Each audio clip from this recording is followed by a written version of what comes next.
Chemicals जो है उसी के कारण तो हम फूड सिक्योरिटी हमारी आई है, इतना भरपूर अनाज हम ले पा रहे हैं। आईसीआर का इतना बड़ा इंस्टीट्यूट है। अंधाधुंध जो यूज़ है फर्टिलाइज़र का जाने अनजाने में, ये नहीं होना चाहिए किसान भाइयों के द्वारा। कन्वेंशनल सिस्टम में भी एक बैलेंस बना के चल सकते हैं, वो भी इतना बुरा नहीं है। सर्टिफिकेशन सिस्टम बड़ा कॉम्प्लेक्स है, थर्ड पार्टी सर्टिफिकेशन है, ऑडिट होता है, उसमें फ़ीस लगती है 25,000 से 1.5 लाख रुपए तक। किस क्रॉप में क्या कौन सा बायो फर्टिलाइज़र डालना है, तो वो भी अंधाधुंध चल रहा है। प्राकृतिक खेती में पूरी तरह से हम कोशिश में ये है कि लागत जो है वो किसान भाई की कम हो जाए।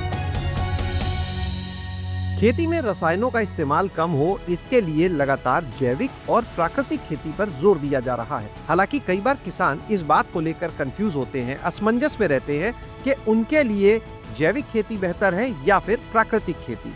इसी सवाल का जवाब जानने के लिए आज हम पहुंचे हैं गाजियाबाद स्थित राष्ट्रीय जैविक एवं प्राकृतिक खेती केंद्र में, और हमारे साथ इस समय मौजूद है संस्थान के निदेशक डॉक्टर गगनेश शर्मा।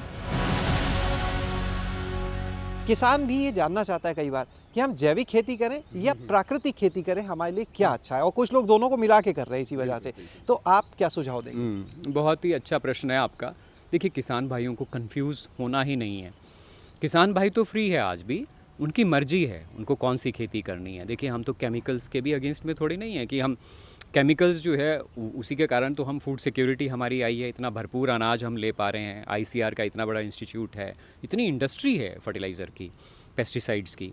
बट हमारा क्या कहना है कि इनडिस्क्रिमिनेट यूज़ ऑफ फर्टिलाइज़र्स, अंधाधुंध जो यूज़ है फर्टिलाइज़र का जाने अनजाने में, ये नहीं होना चाहिए किसान भाइयों के द्वारा या इंडस्ट्री के द्वारा भी। हेल्प करना चाहिए किसानों को कि भाई अंधाधुंध करके पेस्टिसाइड और ये सब या प्रिजर्वेटिव्स इतना ना डालें खाने में कि हमारी सेहत ख़राब हो जाए, मृदा का स्वास्थ्य ख़राब हो जाए, हमारे नेचुरल रिसोर्सेज का ह्रास हो जाए। चारों तरफ से हम इस वक्त काफ़ी चीज़ों से जूझ रहे हैं, हमारा जो सिस्टम है। तो कन्वेंशनल सिस्टम के भी अगेंस्ट में नहीं है हम कि हाँ कन्वेंशनल सिस्टम ख़राब है तो हम ऑर्गेनिक की तरफ जोरों शोरों से बढ़ रहे हैं, ऐसा कुछ नहीं है।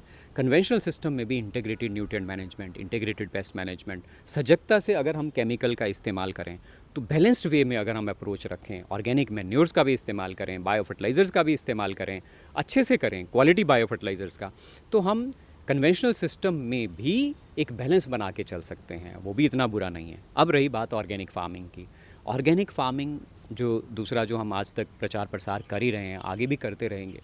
ऑर्गेनिक फार्मिंग क्या है कि वो वर्ल्ड लेवल पर जैविक खेती का प्रचार प्रसार हुआ, बड़े किसानों के लिए नेशनल स्टैंडर्ड्स बनाए जाते हैं, सर्टिफिकेशन सिस्टम बड़ा कॉम्प्लेक्स है, थर्ड पार्टी सर्टिफिकेशन है, ऑडिट होता है, उसमें फ़ीस लगती है 25,000 से 1.5 लाख रुपए तक, और छोटा किसान तो बेचारा सोच भी नहीं सकता आने की। तो इसीलिए हमने PGS system of certification alternate चलाया भी इंडिया में, और वो सक्सेसफुल भी हुआ है थोड़ा बहुत। हम ये नहीं कहते कि बहुत 100% सक्सेसफुल है, 50% हम कहते हैं कि वो भी कहीं ना कहीं अब जन जन तक पहुंचा है। लोगों को पता है कि पीजीएस, जिसमें सेल्फ सर्टिफिकेशन सिस्टम है, किसानों के द्वारा खुद ही पार्टिसिपेट करके पीयर अप्रेजल, पीयर इंस्पेक्शन, एक दूसरे के खेत का निरीक्षण करके सर्टिफिकेशन करवाना, तो ऑर्गेनिक में तो हमने देखा ही उसको करते हुए। ऑर्गेनिक में क्या होता है कि बल्कि ऑर्गेनिक मैन्योर्स 10 टन डाली जाए, 15 टन डाली जाए, और बायो फर्टिलाइज़र्स जो लाइव माइक्रोब्स हैं उनको पैकेट फॉर्म में या बॉटल फॉर्म में जब दिया जाता है, तो किसान भाई जाने अनजाने में ये गलती कर बैठते हैं कि उसकी शेल्फ़ लाइफ बहुत कम होती है बायो फर्टिलाइज़र्स की, तो वो काम नहीं करते हैं खेत में। बहुत से केसेस में हमने देखा है। तो इस चीज़ के ऊपर भी हम ऑल्टरनेट कुछ लेके आ रहे हैं, मिनी बायो फर्टिलाइज़र यूनिट्स, ताकि ऑर्गेनिक फार्मिंग का भी जो बायो फर्टिलाइज़र्स हैं उसका भी स्कोप बढ़े। ऐसी बात नहीं है, ये भी साइंस है बहुत बड़ा। परंतु किसान भाई इसका यूसेज नहीं जानते हैं ठीक ढंग से, किस क्रॉप में क्या कौन सा बायो फर्टिलाइज़र डालना है, तो वो भी अंधाधुंध चल रहा है। तो ऑर्गेनिक फर्टिलाइज़र, बायो फर्टिलाइज़र्स में किसान भाई ऑर्गेनिक फार्मिंग में बाहर बाजार के ऊपर निर्भर थे। जीवामृत, बीजामृत का इस्तेमाल वो भी कर रहे थे, परंतु इतना अच्छे से नहीं कर रहे थे जितना कि अभी प्राकृतिक खेती में सिखाया जा रहा है, जो सुभाष पालेकर जी ने सक्सेसफुली किया है महाराष्ट्र में, गुजरात में। और भी सुभाष पालेकर जी का ही नाम नहीं, और भी बहुत से ऐसे लाखों करोड़ों हमारे किसान भाई हैं जो इसका प्रयोग कर चुके हैं, शोध हो चुका है कि किसानों के द्वारा ही खुद, और बहुत अच्छे रिजल्ट्स हैं।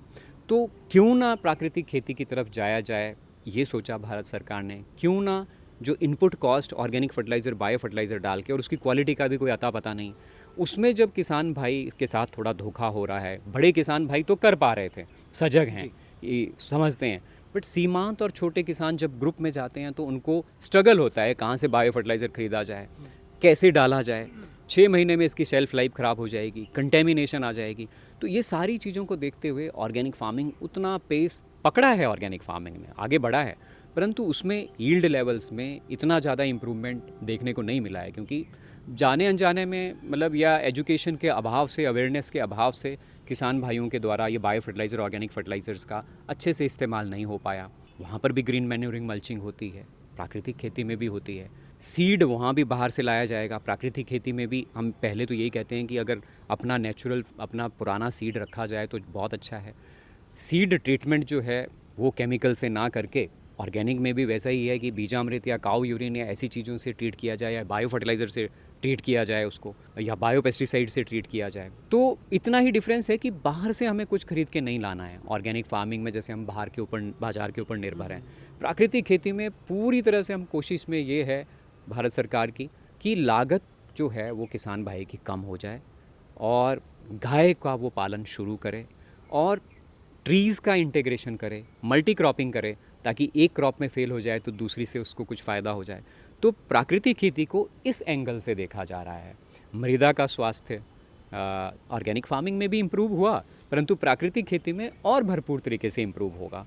और जीवामृत, बीजामृत को बार बार बनाना, तैयार करना, ये थोड़ा सा लेबर ओरिएंटेड है, ये थोड़ा सा चैलेंज है प्राकृतिक खेती में, परंतु धीरे धीरे हम देख रहे हैं कि किसान भाई बहुत ही उत्साहित हैं और वो इसको अपना रहे हैं। और मिशन नेचुरल फार्मिंग भी भारत सरकार ने चला दिया है, तो आशा करते हैं कि आगे बीज आप जो बता रहे थे अभी, बीज जो है क्या हाइब्रिड बीज उतना सक्सेस है नेचुरल फार्मिंग में, या देसी बीज ही ठीक है? देखिए, हम ये कहते हैं कि देसी बीज सबसे पहले अगर मिल गया हमें तो अच्छा है, मिल गया, लोकली अवेलेबल है कहीं।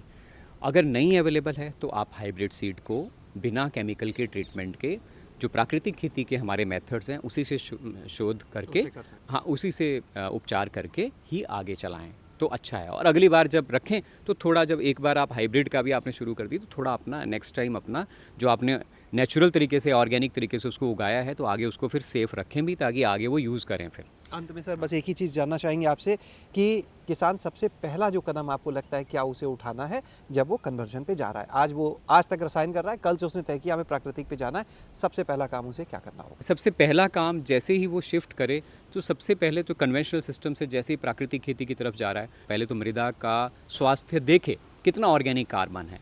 तो अगर ऑर्गेनिक कार्बन बहुत ही कम है, 0.5% से नीचे है, तो इसका मतलब है कि वहाँ जो जीवाणु हैं, जो नेचुरल हैं, बहुत कम रह गए हैं, तो उससे आपकी मृदा स्वस्थ नहीं है। मृदा को स्वस्थ बनाने के लिए वो सारे उपचार करे, चाहे वो ग्रीन मैन्योरिंग फटाफट करे, वहाँ फटाफट फसल ले कोई भी ग्रीन मैन्योरिंग की, और उसको वहीं जैसे ढेंचा हम बोलते हैं, काउपी, कुछ भी जो भी है, सन हैम्प, जो भी लोकल लेवल पर आप कर सकते हो, उसको फटाफट उगा के वहीं पर ही मिक्स कर दे। इससे थोड़ा ऑर्गेनिक मैटर में इंप्रूवमेंट होने लगेगी। 1-2 महीने में तो जल्दी से होगी नहीं, पर होगी। उसके साथ ही साथ अगर फार्म यार्ड मैन्योर है वो भी डालें इम्प्रूव करने के लिए।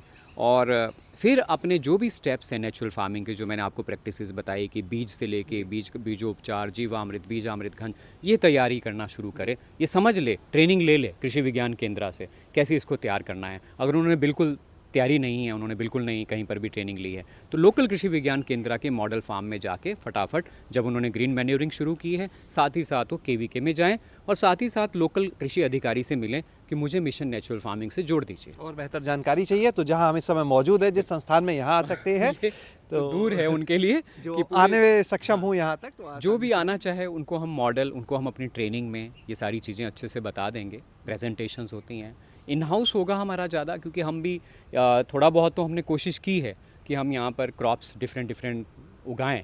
उनको नेचुरल फार्म भी है हमारे यहाँ पर, मेडिसिनल और हॉर्टिकल्चरल अलग अलग प्लांट्स लगे हुए हैं, और वेजिटेबल भी हम बीच में ग्रो कर रहे हैं।